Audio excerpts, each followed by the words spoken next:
Concussion Podcast. This episode 114, I'll be talking to Katie Mitchell. But before I talk to Katie, who I just found out whose full name is, I will not tell everybody your full name. Before I talk, I'd like to thank my sponsor, HeadCheck Health. Concussion Talk Podcast is presented by HeadCheck Health. HeadCheck Health bridges the gaps in concussion care through simple, powerful technology. Join organizations like the Canadian Football League, Track Factory Racing, the Canadian Junior Hockey League, Eastern Washington University, and Volleyball Canada, who rely on HeadCheck Health to improve communication and optimize care. Visit headcheckhealth.com for more. And I would also like to thank Podpage, who had helped me, and John Devereaux at Perfect Day here in St. John's, Newfoundland, for helping me set up my new website. So please check out my newly designed website at concussiontalk.com.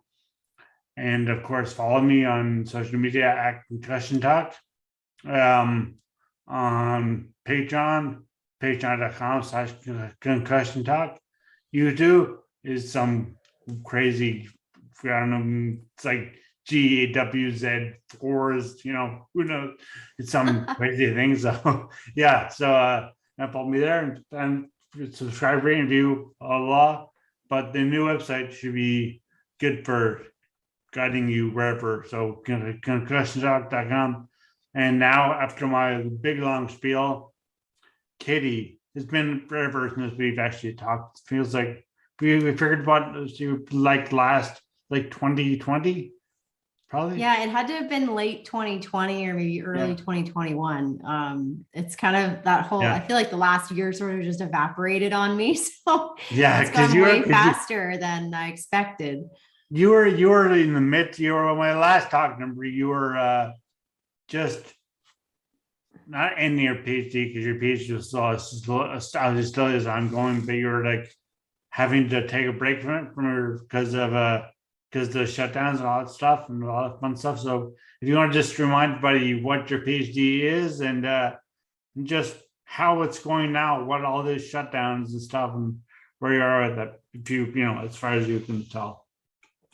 Yeah, so most of 2020 and even a little bit of 2021, obviously in Ontario, we had lockdowns and things were just not totally open to the public yet. And so that was also including in-person research.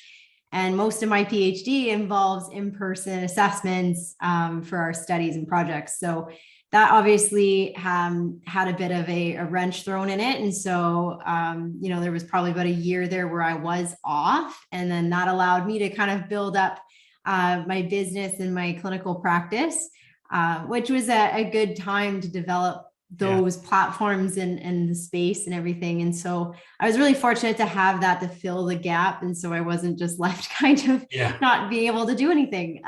So of course I get some free time and I end up starting, a whole business. But fortunately we have been able to restart. And honestly, that time gave us a nice reflection period based on what we started kind of my last couple projects with. We sort of switched gears in 2019 from some of my previous projects and started assessing more in the realm of optometry and vision science, partnering with the University of Waterloo and with Dr. Christine Dalton joining my PhD committee. And so that was really sort of a turning point for me. And we started those projects late 2019 up until 2020.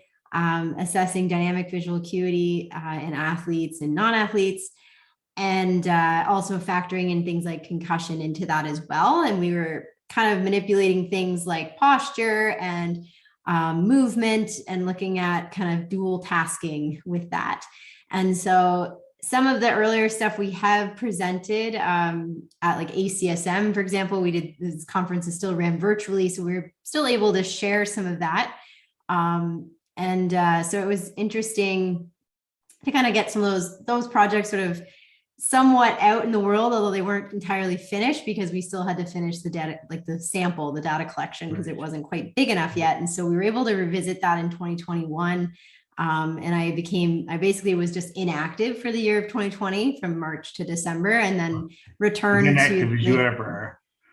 yeah. So it's just basically like kind of like withdrawing your status, and then you just come like a sabbatical, and then you come back.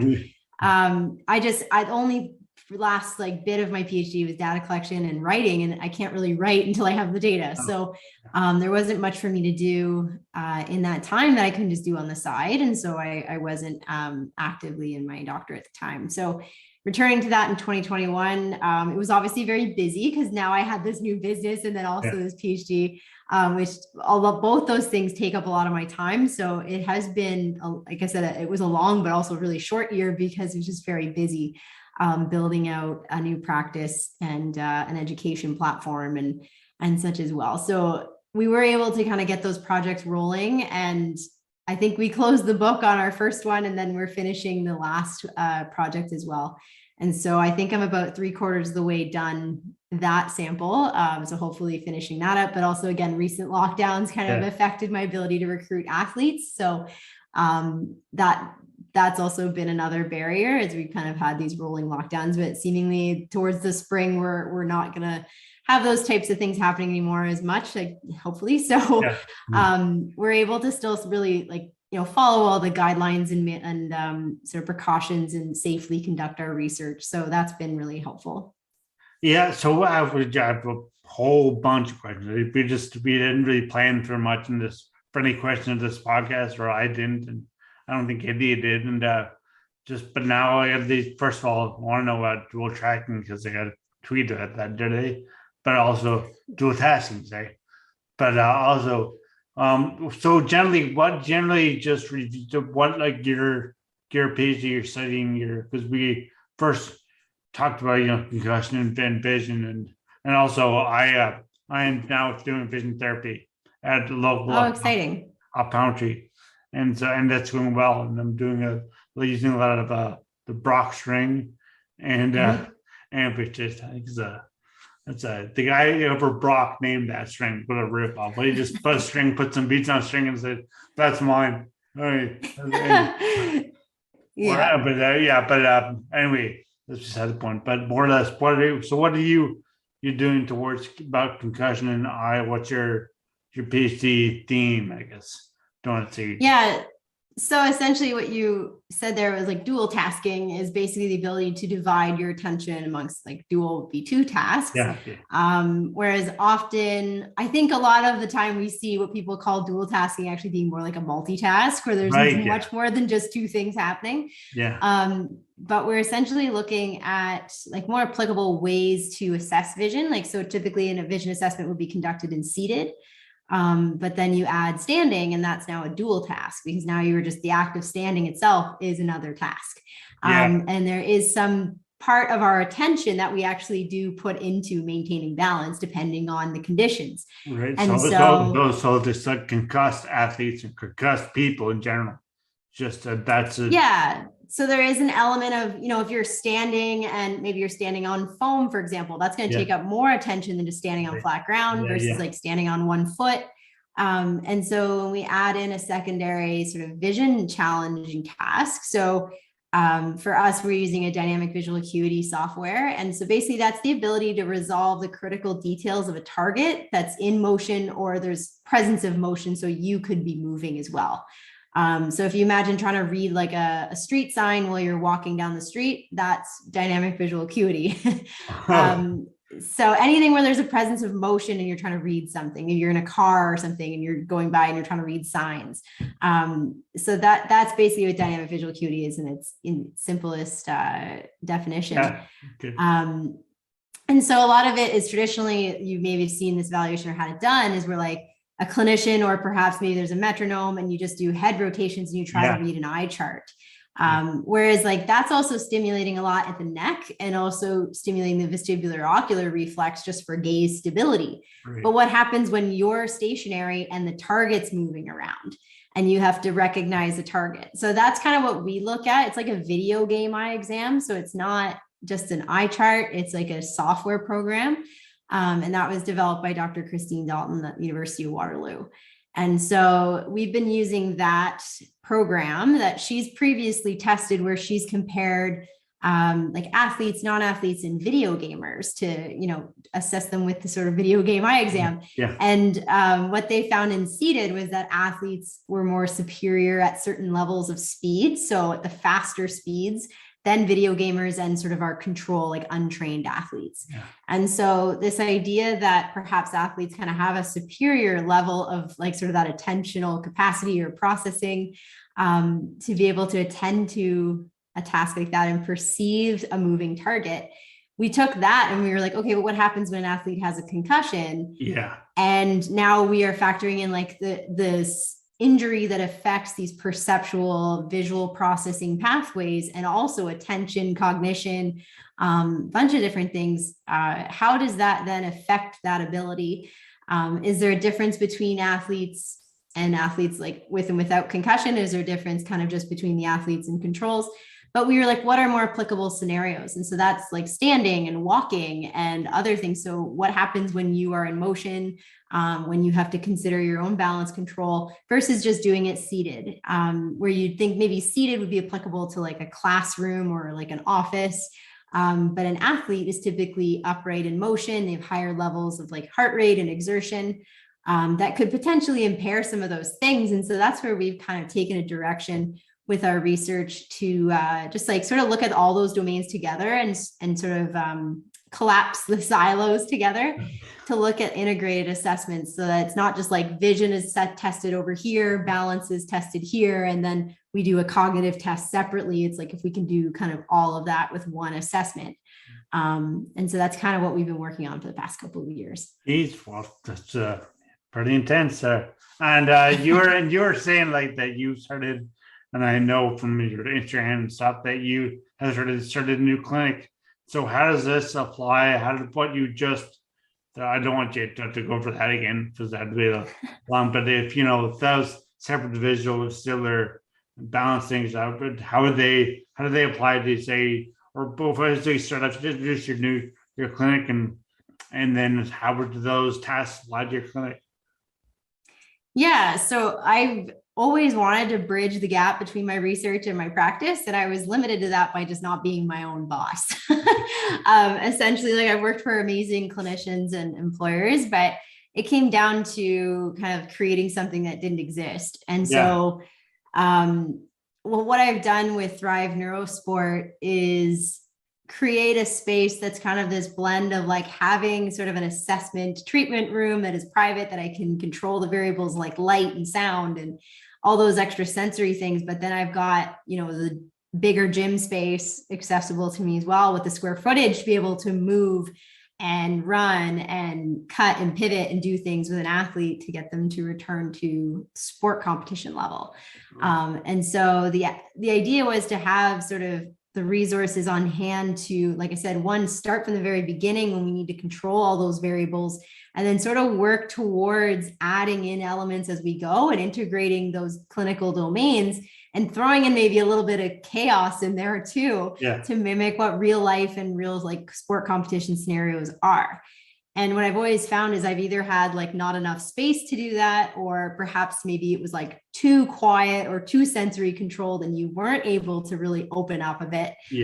Or it was too open and things were just a little too much. You didn't have any control maybe over those other sensory variables. Maybe it was just too busy. Maybe it was just not, again, like the space wasn't available, the equipment wasn't available. So the other part of that is also having the objective equipment like a force platform and video oculography and other things that I can then get actual concrete assessments out of and provide reports and feedback and provide some kind of guidance that is objective. So like giving them a quantifiable measure of things. That's been a really big change for a lot of patients, of just validating some things that like maybe they just never been able to prove is a deficit, or it gives me something for them to take and give to an employer or a lawyer or whoever to be able to add to their case for why they need like time off, or for a litigation case for motor vehicle accident, for example.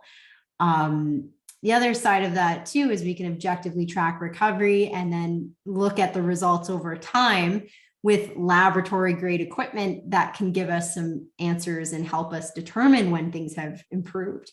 But I also don't want to do this entirely on my Yeah. own. And I don't think I can cover kind of all the scopes of practice that need to be involved. So things like vision therapy and optometry is like another component that I'd really love to have in the practice. And we're working on integrating that with a local clinic as well, having an using our office as well and seeing our patients. And bringing in other staff and team members is kind of where I'm at now. Is it was kind of just me for a while doing all these things, building it all, and now it's like, okay, I need to go further, but I just don't have the capacity on my own. So yeah, and I've also had really, like I mentioned, Nexus Health and Training is the gym that I work cooperatively with as a partner locally. In Elmira is just north of Kitchener-Waterloo. But they've been really great to collaboratively work together with the athletes that they train and develop for skills for their hockey and ringette and other sports. That has been really great. And it's all been part of like the collaborative environment and the team that we've been able to come up with like athlete screening protocols. So instead of like a baseline assessment, we're now just incorporating that into like a sort of like the off-season pre-injury screening like assessment. It's not so much just even for just what typical concussion testing is. It's like we can pick up any kind of nuances with coordination and balance control and things that potentially could lead to an issue down the line, but or we can address things that are existing and help improve that for the upcoming season and various things. So lots of things we were working on developing and growing, and especially that objective side, we're really trying to acquire and prioritize equipment that we're investing in to provide like the best service. You must have a lot of energy because you got to know you have like a million different hats. You have your PhD hat, your business owner hat, your physiotherapist hat. I have a whole collection of hats. And your athletic trainer hat, and your it's still there. And still very much part of this. So do you deal only with do you treat only concussion patients at your clinic, or do you treat anybody and say, oh yeah, I think your deficits are here and here and here, or do you just only accept, say, concussion patients or clients? Or I accept, like, I do treat like orthopedic injuries as well. And usually they do have some kind of a neurological component to them when it comes to like coordination and control, like especially like lower extremities, sort of like hip, knee, like it's like an ACL repair. But you look at the patient's history and often not, they have had a concussion in the past. And when you start diving into even like vestibular assessments or eye movements and various things, you start to realize that they struggle with that a little bit. And perhaps they never even really had that dealt with. So I always consider even that history to be a factor. But I sometimes get even someone with, they've had a recent car accident and, maybe they had an ACL repair a year before. So that's still somewhat of a concern, or they have hip OA, but they, had an incident or a fall and they got a concussion. What's hip OA? Sorry, osteoarthritis, like say if they have an arthritic hip, but it's like a concern, and it may affect some of the things we do for concussion recovery, but I also address the entire body.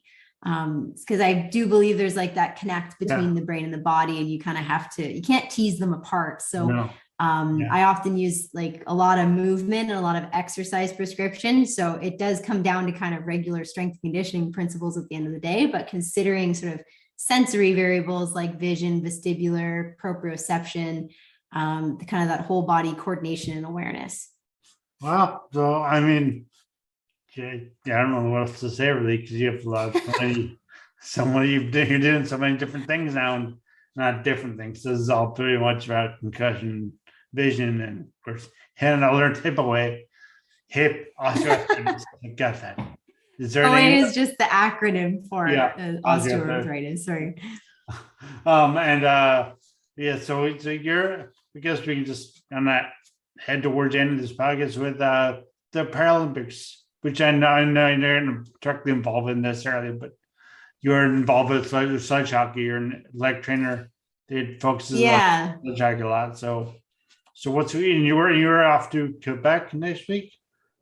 Yeah, I have to go to Montreal this week. Actually, I think I might have said next week, but I'm realizing like I still haven't totally have a grasp on the you leave now.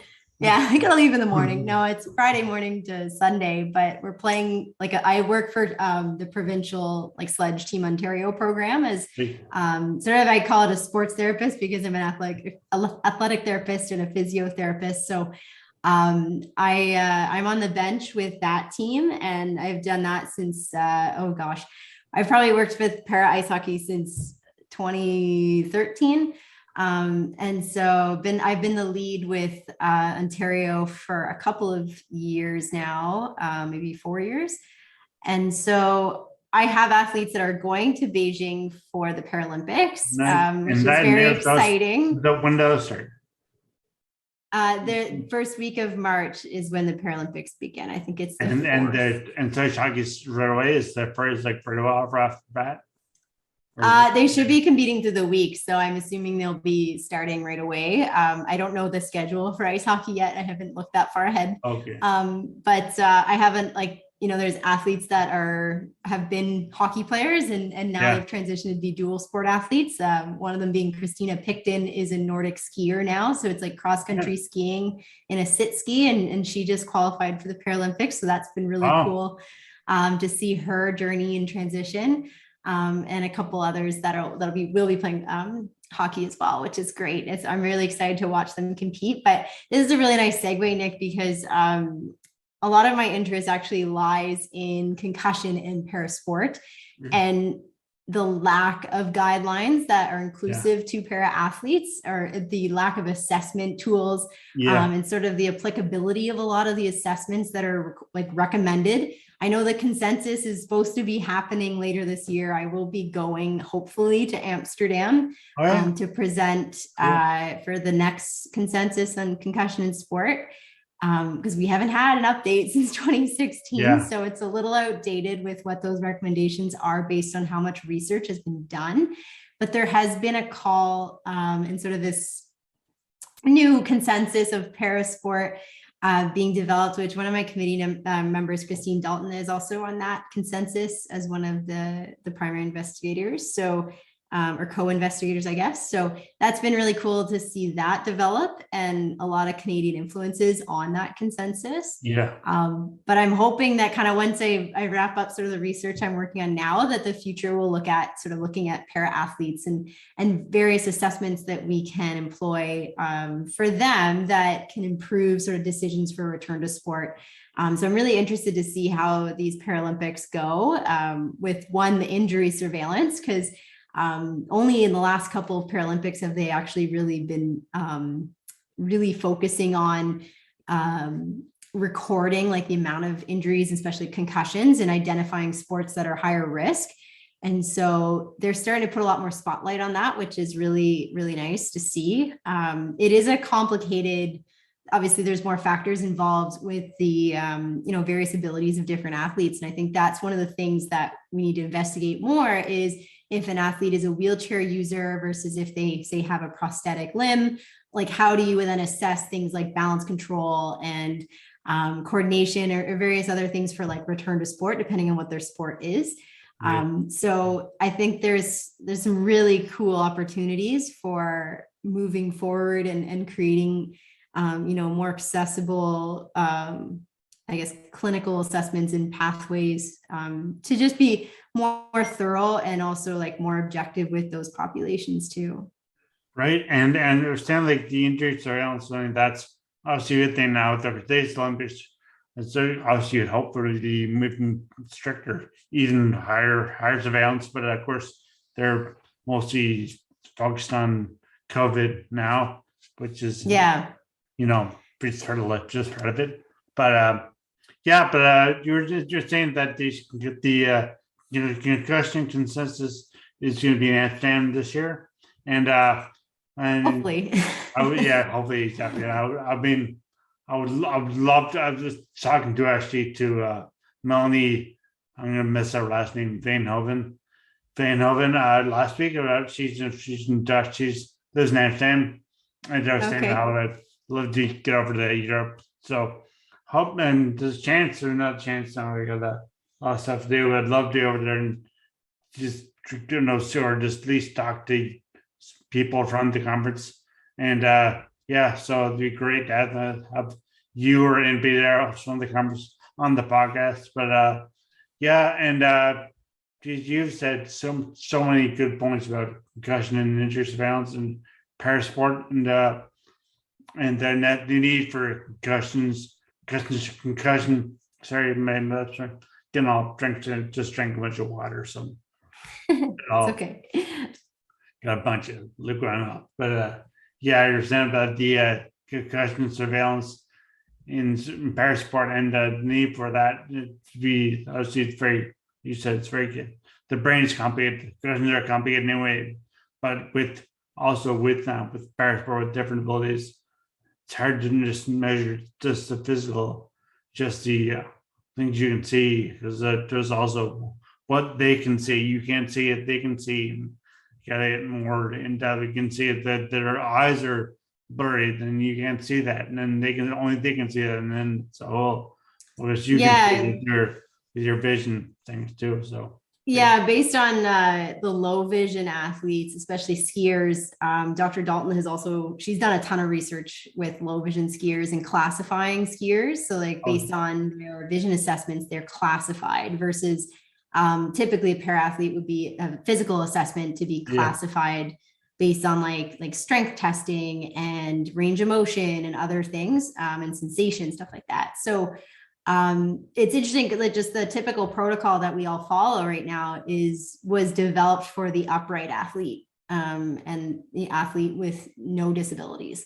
And so that's where we run into gaps wherein I pull out an assessment, but it doesn't apply to an athlete I'm dealing with.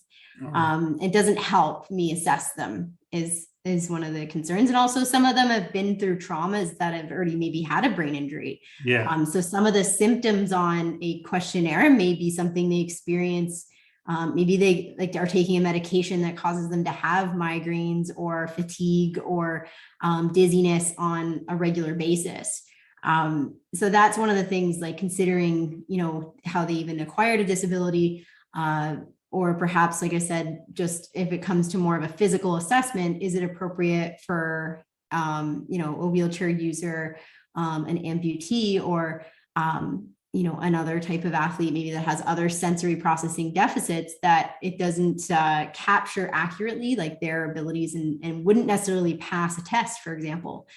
So how do we dictate whether they have, recovered or how they're prepared for return to sport? So, like I said, that one paper and Dr. James Kissick is one of the authors on one of the main papers that sort of called out these gaps in the literature and the consensus saying, this doesn't apply. We definitely need to do, and part of it is surveillance to figure out kind of like where are concussions happening and how many are happening, and what is the frequency and prevalence, and looking at what are the prevention strategies, what are our management strategies, what are the best ways to help these athletes. So just from my experience, working in hockey is one of the higher risk sports. These athletes, there's full contact. I don't think a lot of people realize that para ice hockey is very, very, like even this weekend is going to be interesting in Quebec because we were huge rivals, Ontario and Quebec. So there's a lot of contact. They're also in like steel sleds. So they've also got that making contact with your body. Yeah. There's also just the flexibility of the boards are made for, again, upright hockey. So usually the lower boards are the more rigid part, whereas the top is meant to flex for an upright player to hit the glass. So usually you don't get that absorption in the boards, you just hit a wall. And so that is another one of the reasons it's like high velocity, high contact, same with like alpine skiing. And there's I think wheelchair rugby and basketball, a couple other sports are higher on that list. Just again, from like the either contact or the speeds. Because like downhill skiing, like they just hit such high speeds that if they crash, then that just kind of deceleration can be really severe. So there's definitely a need for that to be investigated. Your brain like never stops. So I mean, you're like I hope you don't drink a lot of coffee because I probably have like adult ADHD that's just undiagnosed. So many of my colleagues would probably agree. Stuff like it's amazing. But so I guess so you can expect to hopefully finish your PhD this, I don't know, I'm gonna say this year, but soon. I'm Probably. hoping I'm hopeful that by the end of this year I will have defended. Obviously, like I'm actually at a part-time status now, just so I Yeah. can manage my business and continue growing that and have time to kind of Yeah. spread myself around a little bit. So I do a lot of things, but it is very, I prioritize and sort of have my time scheduled in a way that it's not like full time at everything. So when often you see people doing 100 things, there's a lot of part-time things. But I'm doing my best to get all that stuff done this year, and hopefully kind of by the end of the summer, I'm really hopeful that I'll be close to defending and obviously still attending conferences and things this year as travel allows. So like I said, Amsterdam's kind of the big one being in October. If that conference does go ahead, I've been accepted for it. So that's just a matter of planning and hoping nothing impedes that. But exactly. Who knows? No. Yeah. So I'm excited for this year that, I've kind of felt like 2020, 21 has sort of been this grind, just like sort of at your house or in your office, and you have it like, there hasn't been a lot of interaction in the world. And so I'm really excited to kind of get out and actually like see people versus seeing them virtually, and meeting with colleagues and other stakeholders in this industry and stuff. So I think it's going to be really fun. I'm looking forward to it. So you're saying this summer, so I think across my eye, the picture behind you, right behind the back behind you. So where is that a picture or painting? I can't even tell. It's kind of just artwork, I think, but it's like somewhere in Alberta, probably with the Rockies. Yeah, I can see. I guess I can see. It's not me. It can lake. You. No, well, it's somebody else. But it's sort of like a mountain dark range. figure. You can see it. Oh, it's nice. Yeah, it's. I can see we're big paddlers in this household, so we do some camping trips and portaging and stuff like that. So that's awesome. Most of our artwork is nature artwork. Why not? And so fun. So I mean, you had your own podcast on the Thrive NeuroSport podcast on here. So if you want to hear Katie talk about her work back in 2020, this was the last time we spoke in the podcast. But it's just she has the same amount of energy. She has not dropped a bit. If not, she's gained some energy. I don't know how. But anyway, so where can people momentum, Nick. Once you get some momentum, it just doesn't stop. So where can people find you? Say, okay, where can people find you first of all? Find your physical location for your clinic.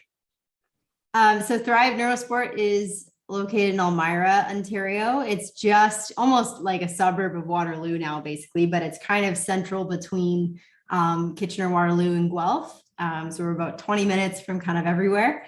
But I see patients as far as like London and Burlington and Hamilton, that kind of area. So kind of a good hour and a half radius, but I do offer telehealth as well. So I've had patients as far as Thunder Bay in my caseload as well. Oh yeah, because you do like hip, I guess. So it's all like in Ontario.